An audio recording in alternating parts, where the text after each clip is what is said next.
So, dear Clive, what's up now with this re-release of Sacrifice?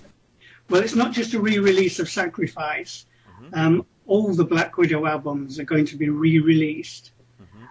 I've been working hard with Jeff Griffiths, who is one of the original bass players from Black Widow.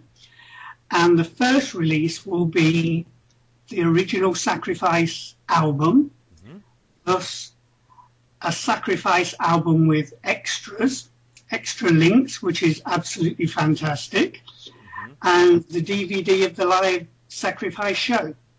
And that will all be together in a box set.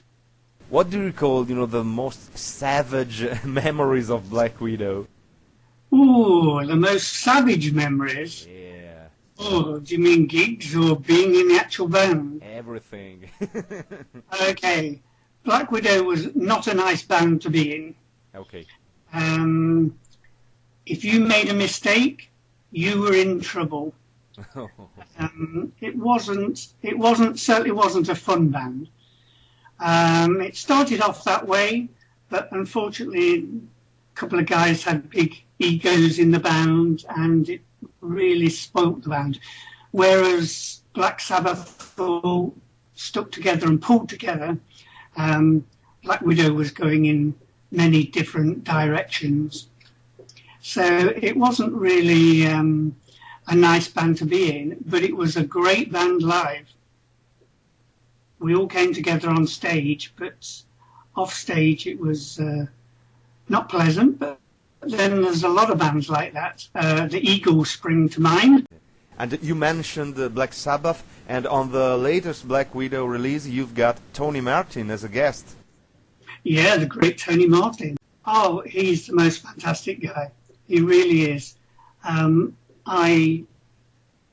Because we had ties with Black Sabbath in the early days, when Jeff and I did the new album, Sleeping with Demons, we thought it would be great to go first back to the past and do the black magic that we should never have left in the first place.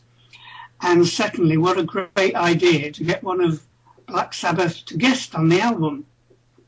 Well, it would obviously be very difficult to get Ozzy, and I'm sure he wouldn't have been around to do it.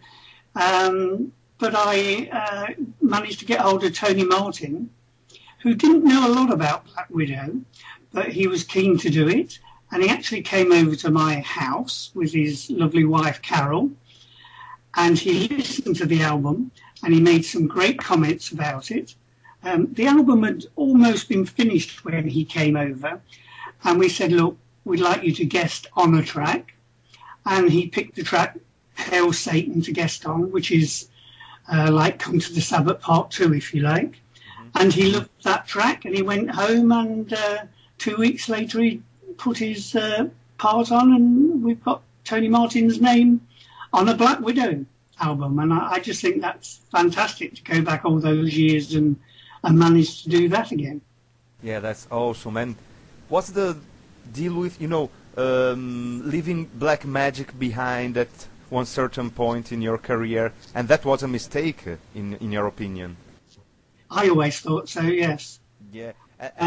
What's the difference between, doing something like that now and back in the early day? It was outrageous. Yeah, well, to be honest, there's nothing you can do now that is outrageous. I read about all sorts of people doing things, and I think, well, hang on, I did more than that 40 years ago. When we did the Naked Sacrifice on stage, and we only did it because when you sacrifice somebody, they are naked. They have to be naked. Yeah. So it actually fitted in with the show. Now, yes, I wasn't particularly shocked by it. But the press and the public were quite shocked by it.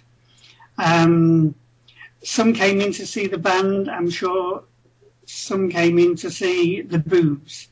But it was a great show, and being naked on stage was part of the show. We had a few experiences doing that, and we certainly got through a lot of girls, and it was great fun. But like you say, nowadays, there's nothing that shocks. No, there's nothing shocking. And, a few years after Black Widow, something more outrageous came out of your mind, and that is Agony Bag. What can you tell us about this experience? Agony Bag was a wonderful band. I started it with Clive Box, who was the original Black Widow drummer, and Clive was a real powerful drummer. And my voice was more suited to heavy rock, I think. So we did. Kiss had just come out at that time, but we hadn't actually seen them. We had the idea of doing the painted faces and all that sort of thing, simply because there was nobody else really doing it at that time. And we were the sort of people, the sort of band that could actually pull it off. And it just went from one extreme to the other. Our manager was a guy called Mark Pollard. He was actually voice coach for Sean Connery on the James Bond films. Mm-hmm. And he was very up for stagecraft and crafting the band and getting us to all work together. And it became quite outrageous. And we were, on stage, we were all like trying to outdo each other on stage. It was such fun. We involved girls again, who strangely enough ended up being naked on stage. But I think I can honestly say even now we were the first band to actually have sex on stage. Yeah, real sex? Real sex. What about the press and the reactions from the audience? These things have to be done very subtly. If you have sex on stage and everyone can see it, yeah. It's more a bit of a cheesy thing. Yeah. If it's done in the darkness and people are going, God, is he having sex? I can't quite see. Do you know what I mean? Yeah. And you give them teasers, yeah, and it's far more interesting. And they go away thinking, I'm sure he had sex with that girl, or did he? Or was it a model, or a mannequin or something? But yeah, we were outrageous, and there was no bounds. I'm sure you've seen the YouTube video. Yeah, definitely. You had some great response in Germany, didn't you? Yeah, we did 5 tours of Germany. I'm not quite sure why we went to Germany so often, but it was one of our places that they really enjoyed us. We would stay in Offenbach, which was near Frankfurt, and there was a band there that latched on to us. They were called Fame, after David Bowie's song, and they always knew when we were coming over. And they would always want to be support to Agony Bag. And we got to be real friends with them. And the second Agony Bag EP I did, I went back over to Germany and was recorded by one of the guys from Fame, Stefan Bender, who is sadly not with us anymore. But yeah, that was great. We went and re-recorded all the Agony Bag stuff and did some new stuff. And the EP was called Piss Out Your Trash. And that's in line to be re-released sometime. And what about Metal Heart the musical? Metal Heart the musical is the problem. It's all written. It was done with a friend of mine. He wrote the words, and I did the tunes and the melody to the words. And it's actually finished. Not all the songs are recorded properly, and we want to get a lot of guest artists on them, but to try and get a musical off the ground at the moment is a nightmare. We've been trying with all sorts of producers, but nobody is willing at the moment to take a chance. But the album is great. The songs are great. I just hope I'm going to still be around when it's time to release the thing. But it's very difficult at the moment. It's, the music business is not faring too well, although it's improving apparently. What are you listening at the moment? You know, new bands. I have a little studio at home. Because I play sax and flute, which are extra instruments. I get asked to play a lot on people's albums. Maybe it's just a solo here or there, or to write something for them. The last few things I've done is for a band in the USA called Masada. They wanted me to do a flute intro to one of their songs. And it was a difficult point in my life to do this because I'm terminal cancer at the moment and it's not always easy for me to play. But I did a song called Fluter Therapy because I'm actually on chemotherapy at the moment. And it was to show all the horrors of being on chemotherapy on the flute.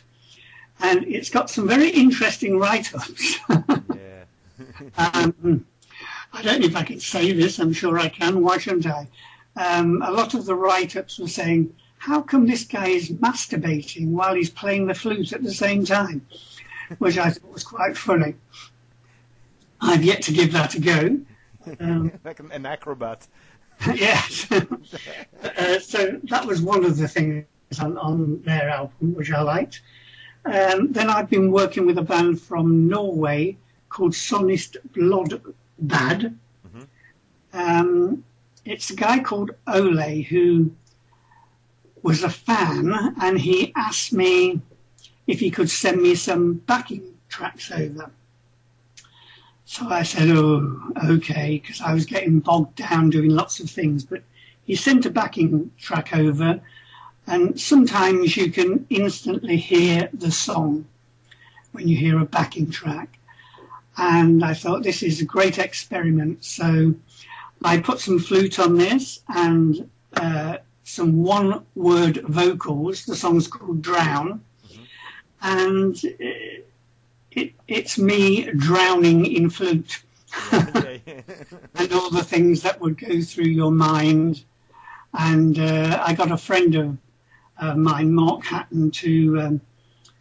Mark teaches Indian dance to the Indians. He's actually from Liverpool. He speaks Indian, and Mark did a little Indian chant on the song as well, and it just turned out fantastic. So we're very pleased with that. So after that, he sent me something else, a backing track again, which sounded very spatial, and it made me think of, I don't know if you would remember Laika, the first Russian dog in space, which I always thought was a terrible thing to do because they could never get her back. Yeah, that's cruel. Absolutely. And so I based it around Laika, and we told the story of Laika going into space and how frightening that for her. I've even actually got the next door neighbour's dog on it to play the part, which is quite fun. As yet, I haven't heard it. All the parts are done, but it's not been mixed yet. But we have the dates right, and we talk about Khrushchev and how could he do that, do you know what I mean? And they actually learnt nothing from sending the dog in space. She died for nothing. So I just felt it was a story that should come back and be a little memorial to her. And apart from that, I've been working with a band called the Airwaves, who are a totally different band. They're a pop band. They've recorded 2 of my songs, the main one being a pop song called Hey You Ring Me Tonight, which is based on ABBA song titles. Now, the Airwaves are from Sweden and have 2 girl singers, so it works out quite well. And the song is actually number 3 in the Swedish charts at the moment. Oh, that's huge. That's what I thought. So I'm quite pleased about that. And I'm still at the moment waiting for their album to come out. But they're a good band for what they do, you know. Most enjoyable, they're fun. In actual fact, they had their management had a phone call from Bjorn and Benny to see if the song was an ABBA song. because they don't really like people recording their songs. Well, it's not an ABBA song. It's just a song which has about 14 ABBA song titles in it. There's a guy in America, a big ABBA fan. He heard the song because there's an ABBA song fan club in every country. And he heard it, and he did a disco version of it, and he added another 40 ABBA song titles. Yeah. So that's a wow. And the song is great. It's that sort of annoying holiday song that you have to buy. But so I've been quite busy at the moment. Yeah, definitely. And in the past, you worked also with a friend of ours, Steve Sylvester in Italy, the great artist from Italy. Yeah, I've recorded on a couple of Steve's albums. Yeah. And Steve, in return, has recorded quite a few Black Widow songs and Agony Bag songs. Yeah. And I have to say he's done great versions of them. I mean, I'd actually like to get Steve involved in something. We are planning a new Black Widow album, and it would be nice if Steve was a guest on it, because Steve's been a big push for Black Widow. He always said Black Widow changed his life, and the Sacrifice album changed his life. And it would be nice to have him involved in something. Yeah, definitely, because he's the main, Black Widow connoisseur in Italy. People like me got to know about Black Widow thanks to Steve Sylvester and FSS, of course. And looking back, what do you think it's the most important heritage that Black Widow will leave in the future, in the next year, for younger generations? Right. Well, if you want something to live on, you have to be the first to do it. Yeah. Black Widow was a first. We were really the first band to really seriously tackle black magic. And look into it and get all the words right and the names of the demons right. And we worked with Alex and Maxine Sanders, who were king and queen of the witches at the time. And they showed us the correct rituals to do, the correct words to say. They always said we could conjure up something on stage. It never actually happened, but they were always saying, it could happen. I've seen a few strange things. I've met the devil twice. And I'm a believer that these things work. Alex, of course, died quite a few years ago. Maxine's still alive. She did a sleeve note for the Sleeping with Demons album, and I would love to meet her again soon. She now lives in Wales.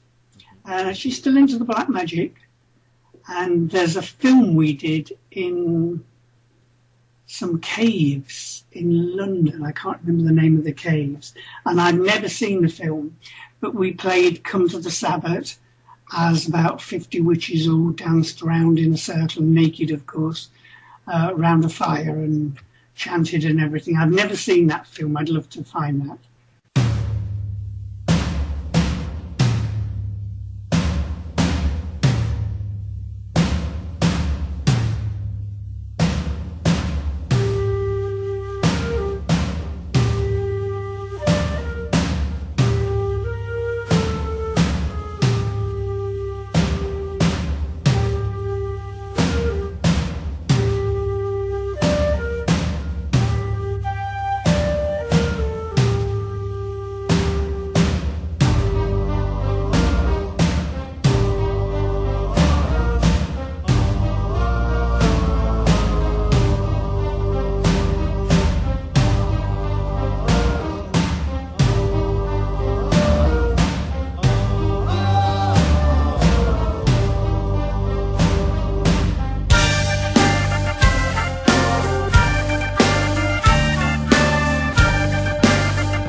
you have